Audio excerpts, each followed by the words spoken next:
see you from behind. You can hear me in your mind. Halo semua, bagaimana kabarnya? Kali ini saya merangkum sebuah anime yang cukup menyeramkan yang akan membuat bulu kuduk kalian merinding, dan saya sarankan untuk tidak ditonton sendirian. Tanpa banyak basa-basi lagi, siapkan kopi dan selamat menikmati. Ini dia alur ceritanya. Misaki wa soko ni iru. Misaki wa shinjai nai. Berlatar belakang di sebuah desa terpencil bernama Desa Penari, terdapat sebuah sekolah yang memiliki kisah yang sangat menyeramkan. Di sekolah itu terdapat kelas yang semua muridnya bisa mengalami kematian yang tidak wajar. Dan cerita akan berfokus ke tokoh utama kita yaitu Sakakibara, ini orangnya. Yang mana kesehatannya tiba-tiba memburuk ketika dia baru pindah ke desa tersebut. こっちに来た早々こんなかわいそうにね。 Saat sedang dirawat di rumah sakit, Sakaki bertemu dengan gadis yang nampak menyeramkan. Rambut seperti Dora, memakai penutup mata, dan sedang membawa boneka. Gadis ini bernama Misaki Mei. Mei. Misaki Mei. Setelah kesehatannya membaik, Sakaki memutuskan untuk pergi bersekolah. Sakaki baru saja pindah sekolah karena pekerjaan ayahnya dan saat ini dia tinggal bersama tantenya yang bernama Mikami Reiko. Tantenya adalah guru di sekolah tersebut dan sedang menjabat sebagai wakil wali kelas di kelasnya Sakaki. 私なり副担任の三上先生にでも Sakaki kembali bertemu dengan Misaki Mei yang ternyata adalah teman sekelasnya. Namun yang anehnya, si Mei ini seolah-olah hanya bisa dilihat oleh Sakaki saja. どうしたの？いや、別に。 Sebagai seorang murid baru, tentu saja Sakaki mau menyapa Mei. Namun Mei malah mengatakan untuk tidak mendekatinya dan bicara lagi dengannya. Mei juga mengatakan bahwa kelas 33 merupakan kelas yang sangat dekat dengan kematian. 私には近寄らない方がいい。もうやめた方がいい。Sakakibaraくん。 Karena penasaran dengan identitas Mei, Sakaki menemui Suster Mizuno dan menanyakan apakah ada perempuan seumurannya yang meninggal baru-baru ini. 何か分かったら携帯に電話するから。 Sakaki merasa bahwa semua teman sekelasnya menyimpan banyak rahasia. Tetapi Sakaki lebih penasaran terhadap Mei dan bertanya-tanya apakah dia ini hantu atau bukan. Mungkin itulah yang ada di pikirannya saat ini. Untuk memastikannya, Sakaki memututi Mei pulang hingga ia tiba di depan sebuah toko boneka. Di saat sedang mengamati toko tersebut, Sakaki dikejutkan dengan telepon dari Suster Mizuno yang mengatakan bahwa ada perempuan yang meninggal dengan nama Misaki.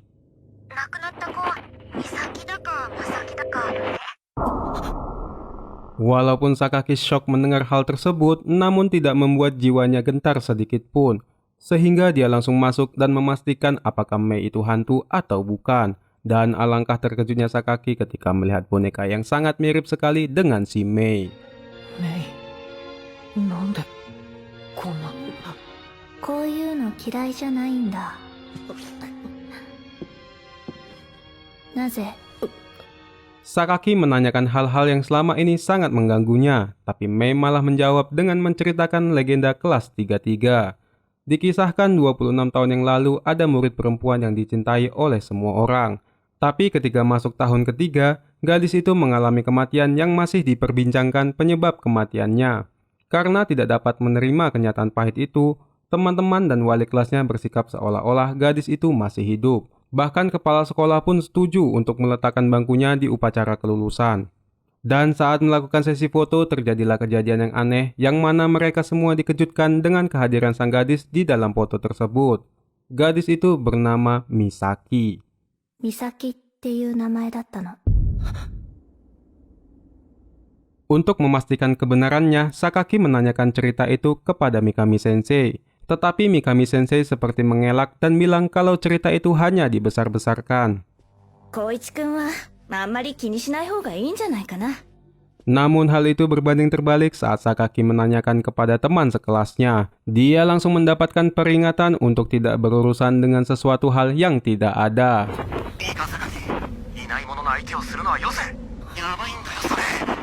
Sakaki semakin dibuat bingung dan semakin penasaran. Lantas dia menanyakan kepada Mei tentang kelanjutan ceritanya dan alasan kenapa dia dianggap seolah-olah tidak ada. いないものだから。そんな。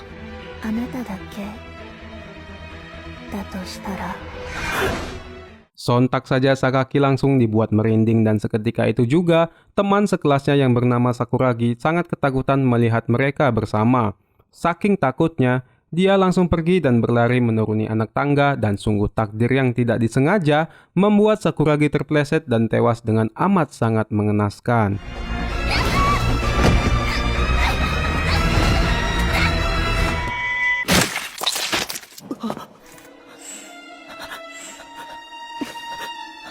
Setelah melihat kejadian tersebut, Sakaki mengambil cuti untuk melakukan cek pada kesehatannya. Dia juga bertemu dengan Suster Mizuno dan mengobrol tentang keanehan yang ada di sekolahnya.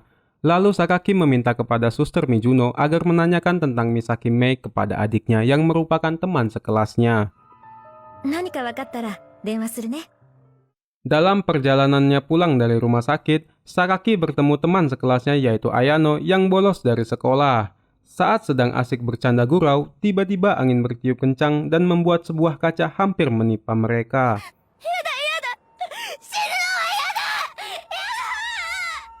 Mendengar jeritan Ayano, Sakaki membuat hipotesa bahwa kejadian ini dan kematian Sakuragi bukanlah sebuah kebetulan.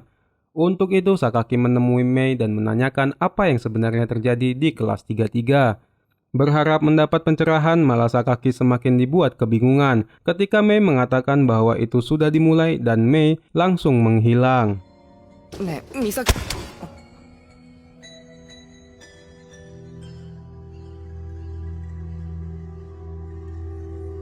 Ternyata hipotesa Sakaki tepat sasaran. Kini Suster Mizuno harus meninggal karena dia memberikan informasi tentang Misaki Mei kepada Sakaki.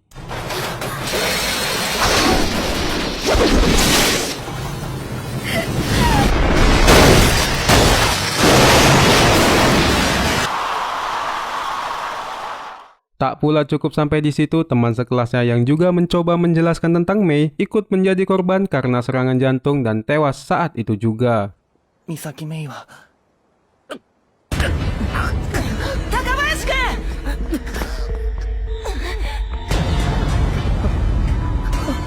Dua kematian beruntun itu membuat Sakaki semakin yakin kalau hal yang terjadi bukanlah sebuah kebetulan. Tapi karena kematian itu juga, Sakaki mulai dijauhi oleh semua orang di kelas. Sakaki menyadari kalau situasinya sama seperti halnya Mei, dan dia menyimpulkan bahwa Mei bukanlah sesosok hantu, hanya dianggap tidak ada oleh semua orang di kelas. やっぱりそういうことなのか。 Setelah mengetahui fakta yang sebenarnya, Sakaki menemui Mei untuk membahas semua yang terjadi baru-baru ini. Mei menjelaskan kematian yang terjadi yang terlihat seperti sebuah kebetulan sebenarnya adalah kutukan untuk murid kelas 33. Kutukan itu sudah dimulai sejak 1 bulan sebelum kematian Sakuragi, di mana kematian pertama adalah saudara kembarnya Mei yang bernama Fujioka Misaki. Dan orang mati yang sebelumnya disebutkan oleh Suster Mizuno adalah kembarannya si Mei itu. Serta itulah alasan kenapa Mei membawa boneka ke kamar mayat di awal-awal film tadi. 待ってるから。かわいそうな私の半身がそこで。 Mei juga menceritakan kelanjutan kisah 26 tahun yang lalu, di mana akan selalu ada kematian setiap bulannya ketika jumlah penghuni kelas bertambah 1. Siswa tambahan itu adalah orang mati yang hidup kembali dan memiliki ingatan tentang kehidupannya. Hal itulah yang membuatnya sulit untuk dibedakan dengan orang yang masih hidup. 教室を変えてみたり、3組って名前を C 組って変えてみたり、でもやっぱり終わらなかった。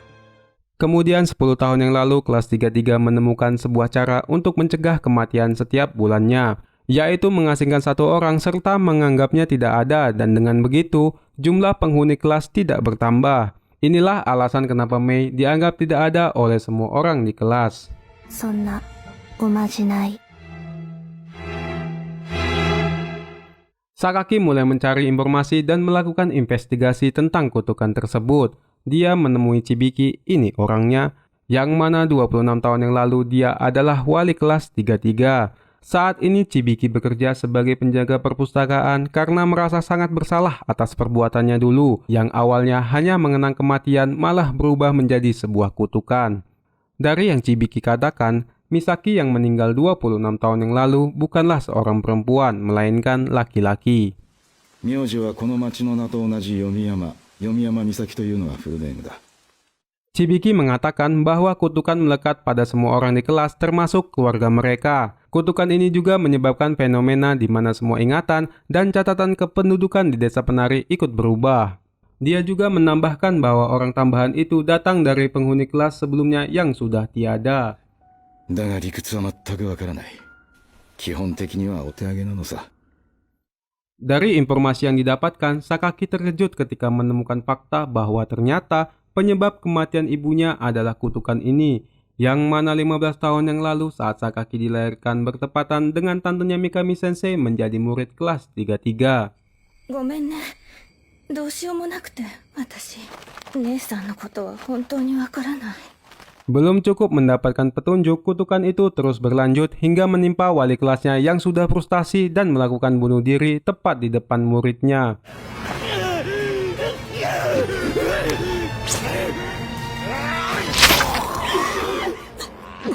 Kini Sakaki dan Mei mulai berhenti diasingkan oleh teman sekelasnya, karena mengasingkan mereka berdua tidak membuat kutukannya berhenti. Dan mulai saat ini, semua penghuni kelas 33 bekerja sama saling bahu-membahu untuk menemukan cara menghentikan kutukan.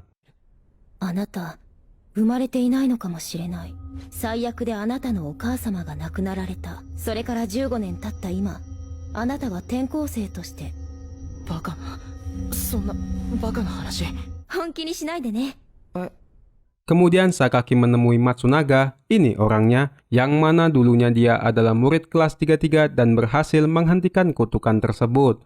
Dulunya kutukan itu berhenti setelah mereka mengunjungi kuil Yomiyama, tetapi Matsunaga berkata bukan kuilnya yang membuat kutukan terhenti, melainkan tindakan yang ia perbuat di saat perjalanan pulang dari kuil tersebut. そういう強い気持ちがあったというのは覚えてるんだけど。思い出せない。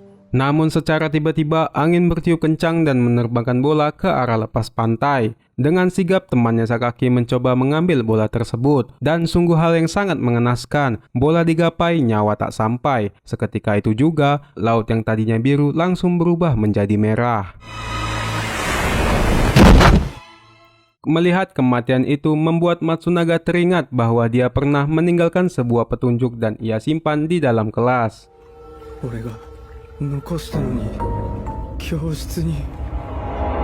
Keesokan harinya Sakaki pergi mencari petunjuk yang ditinggalkan oleh Matsunaga. Sakaki bertemu Ayano serta Ogura di depan sekolah dan mengajak mereka untuk mencari petunjuk bersama-sama. Namun entah kenapa mereka menolaknya mentah-mentah.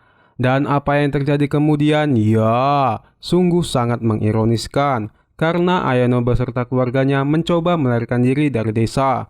Tapi mereka mengalami kecelakaan yang membuat mereka harus kehilangan nyawa.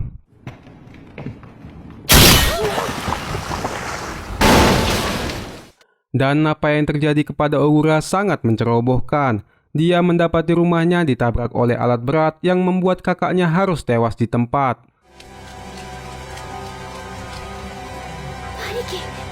Sakaki berhasil menemukan petunjuk yang ternyata berupa rekaman suara. Namun seperti anime pada umumnya pasti ada kesialan yang menghampiri MC-nya. Kaset itu malah rusak sebelum Sakaki selesai mendengarkannya.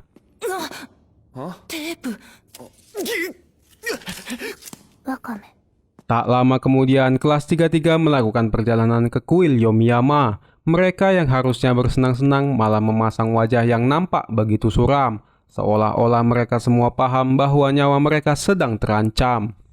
ようこそいらっしゃいました。お部屋の方は全部開けてありますからね。 Sakaki lanjut mendengarkan bagian penting rekaman Matsunaga. Dan dari rekaman itu, cara untuk menghentikan kutukan ini sangatlah mudah, yaitu dengan membunuh orang yang seharusnya sudah mati dan mengembalikan ke alam yang seharusnya.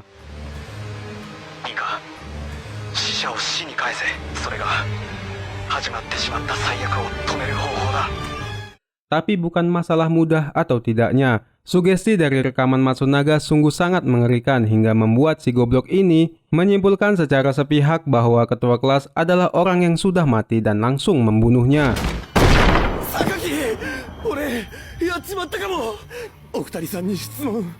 Kazami Tomohikoってやつ、知ってるか? 知ってるも何も。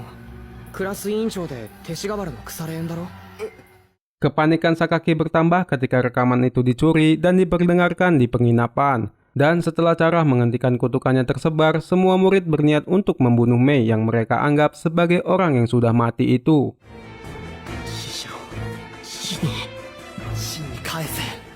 Alhasil acara piknik berubah menjadi adegan heroik, di mana satu persatu murid kelas 33 terbunuh secara brutal, mulai dari terjatuh, terkena ledakan, tergantung tapi bukan gantung diri, ketimpahan lampu, dan yang paling mengejutkan, munculnya predator baru yaitu si ketua kelas yang ternyata belum mati dan dia membunuh siapapun yang ada di depannya. 杉浦さんは美咲さんだって言って君が死者だと思うんだ。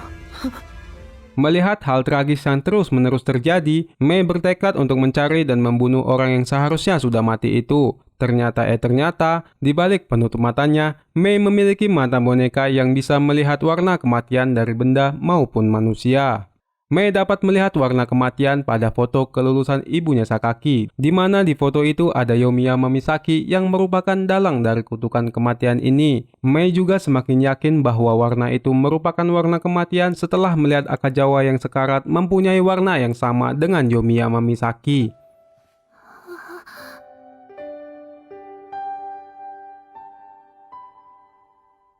Dan kita semua akan dibuat sangat terkejut ketika mengetahui bahwa orang yang sudah mati itu tak lain dan tak bukan adalah tantenya Sakaki atau si Mikami Sensei.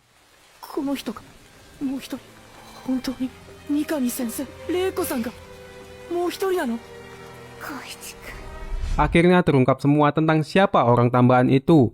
Mei menjelaskan bahwa hanya kelas 33 yang memiliki wakil wali kelas dan saat ini sedang dijabat oleh Mikami Sensei. Dan walaupun dengan kepindahan Sakaki, jumlah bangku di kelas 33 tidak kekurangan, namun kenapa kutukan itu tetap ada? Itu artinya ruang gurulah yang kekurangan bangku. Dengan semua fakta yang telah dijelaskan oleh detektif Mei, Sakaki sudah bersiap-siap memegang sebilah cangkul yang menandakan bahwa hidup Sensei akan berakhir sebentar lagi. さよなら、玲子さん。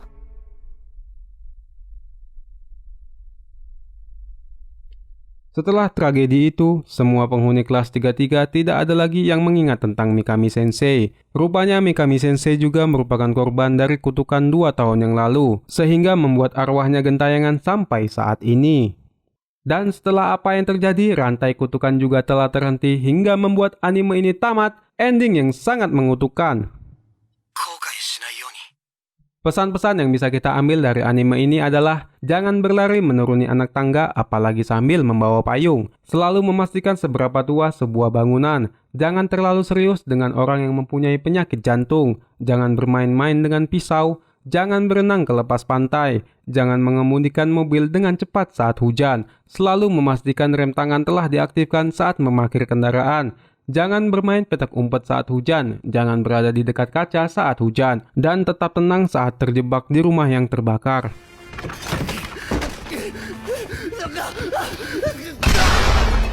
Oke, mungkin itu saja. Jangan lupa balik lagi. Sekian dan terima kasih.